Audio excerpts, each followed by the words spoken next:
Imagine a world where the buzz of a fly isn't an annoyance, but a roar, where a walk through the park becomes a terrifying journey through giant blades of grass, taller than skyscrapers. This is the world we'd inhabit if insects grew to monstrous sizes. Insects, those tiny creatures we often swat away without a second thought, could become the apex predators. Ants, with their incredible strength, could upend cars with ease.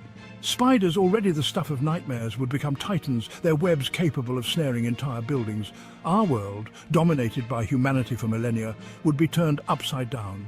The delicate balance of life would shift, and we would find ourselves at the mercy of creatures we once considered pests. But how could such a scenario even be possible? Let's delve into the science behind giant bugs. The truth is, we live in a world where giant insects are impossible. Despite the fascinating diversity and adaptability of insects, their size is inherently limited by their biology. The very biology of insects limits their size. Their exoskeletons, while providing protection and support, also impose constraints on how large they can grow. You see, insects don't breathe like we do. Unlike mammals, which have lungs to oxygenate their blood, insects rely on a different mechanism. They lack lungs and instead rely on a network of tubes called tracheae to deliver oxygen directly to their tissues. This tracheal system is efficient for small creatures, allowing them to thrive in various environments. However, this system, while efficient for small creatures, becomes woefully inadequate as size increases. The trachea must extend further to reach all parts of a larger body, which poses significant challenges. The larger the insect, the longer these tubes need to be, making it increasingly difficult to get oxygen to vital organs. This limitation is a fundamental barrier to the evolution of giant insects. This is one of the main reasons why prehistoric insects, even in periods of higher oxygen levels, never achieved truly monstrous sizes. The atmospheric conditions of the past did allow for larger insects, but even then, their size was capped by their respiratory system. However, for the sake of our thought experiment, let's imagine a world where evolution found a way. What if, through millions of years of adaptation, insects developed a new respiratory system? What if insects developed a new respiratory system, one that allowed them to bypass these limitations? Perhaps a system that could efficiently oxygenate a much larger body, enabling them to grow to sizes we can only dream of. What would our world look like then? Imagine cities where giant insects coexist with humans, their massive forms navigating through urban landscapes. The implications for ecosystems, human society, and the balance of nature would be profound and far-reaching. If insects overcame their respiratory limitations, their exoskeletons would pose another challenge. These hard external skeletons, while providing protection, are heavy and inflexible. For giant insects to exist, their exoskeletons would need to be radically different. Imagine an exoskeleton composed of a material far stronger than steel, yet light and flexible. This would allow giant insects to move with agility and speed despite their size. Their movements would be a terrifying spectacle, a blur of chitin and muscle. But the changes wouldn't stop there. The very environment would transform under the weight of giant insects. Forests would be razed to the ground, their trees unable to withstand the appetites of these behemoths. The landscape would become a patchwork of destruction and regrowth, constantly reshaped by the movements of these colossal creatures. Perhaps the most awe-inspiring and terrifying change would be in the skies. Imagine looking up and seeing not just clouds and birds, but colossal dragonflies dominating the airspace. Dragonflies, with wingspans rivaling small airplanes, would rule the air. Their sheer size and power would make them the undisputed tyrants of the skies, casting shadows over the land below. Their buzzing, no longer a gentle hum, would echo through the canyons of our cities, a constant reminder of their dominance. The sound would be deafening, a relentless drone that would fill the air day and night.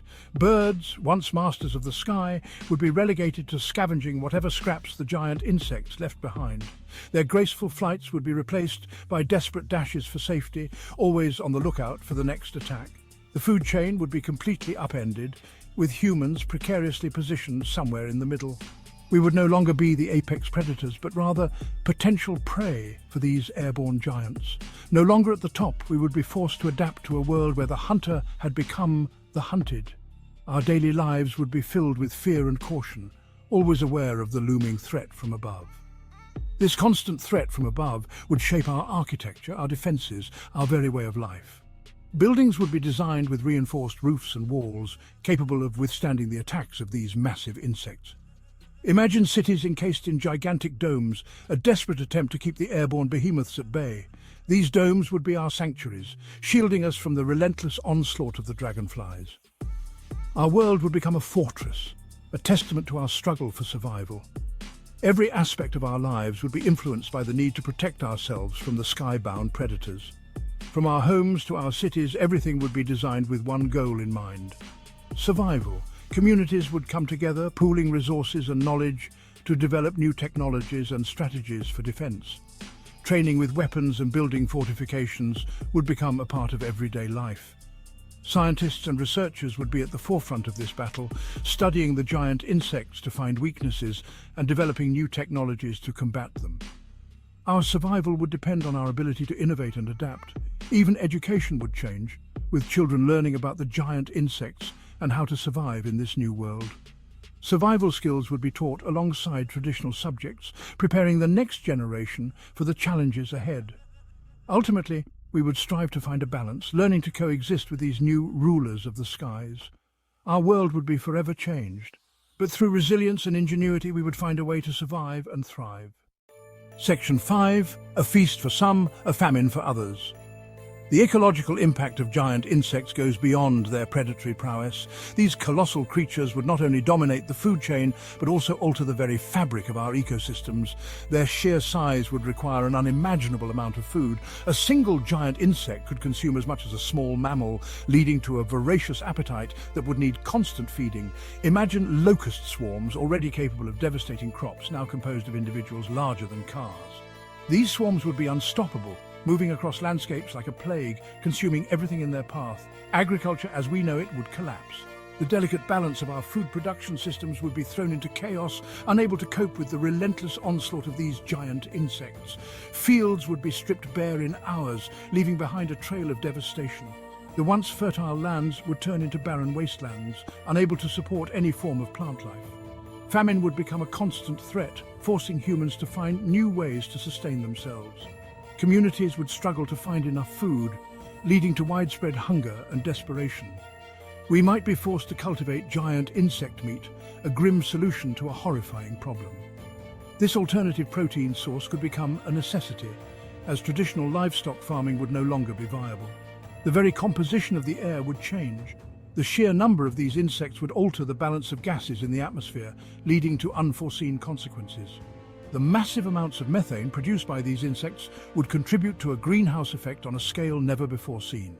This would accelerate climate change, making the planet even more inhospitable. The planet would warm, ice caps would melt, and sea levels would rise, creating a cascade of catastrophic events. Natural disasters would become more frequent and severe, threatening the very survival of countless species, including our own. In response, humanity would need to adapt quickly. Innovative farming techniques and sustainable practices would become essential to ensure our survival in this new world dominated by giant insects. Scientists would work tirelessly to develop new technologies to combat these challenges.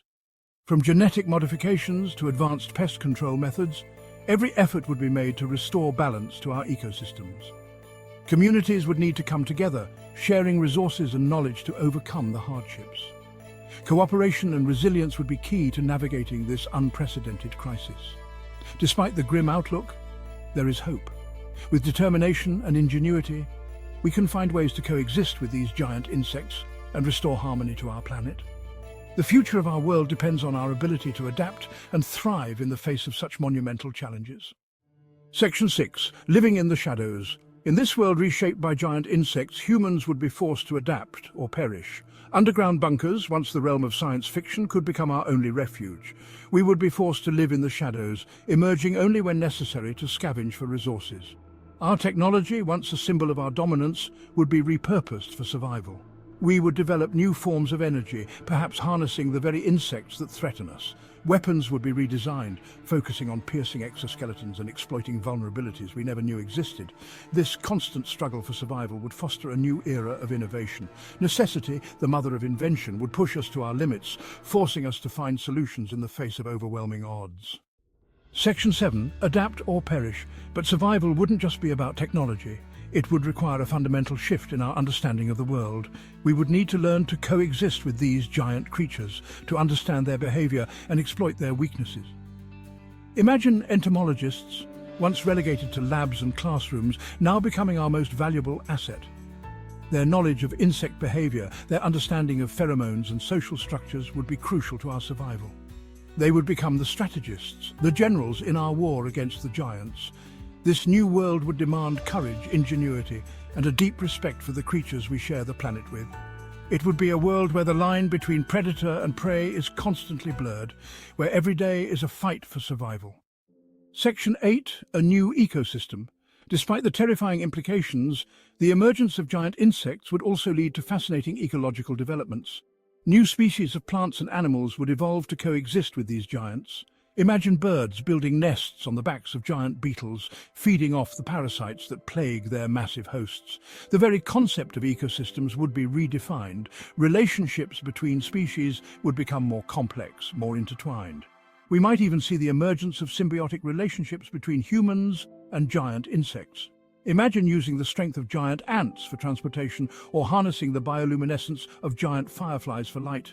This new world wouldn't be a dystopia, but rather a reimagining of our relationship with the natural world. It would be a world where the boundaries between fear and wonder, danger and beauty, are constantly challenged. Section 9. The Wonder and the Terror. The world of giant insects is, for now, a realm of speculation, a thought experiment that pushes the boundaries of our imagination. It's a world where the familiar becomes monstrous, where the small and insignificant become titans. But within this terrifying vision lies a profound truth. The natural world is far more complex, far more wondrous, and far more terrifying than we often give it credit for. It is a world that constantly challenges our assumptions, reminding us that we are but one species among many, sharing this planet we call home. And in the face of the unknown, all we can do is adapt, learn, and marvel at the sheer wonder and terror of it all.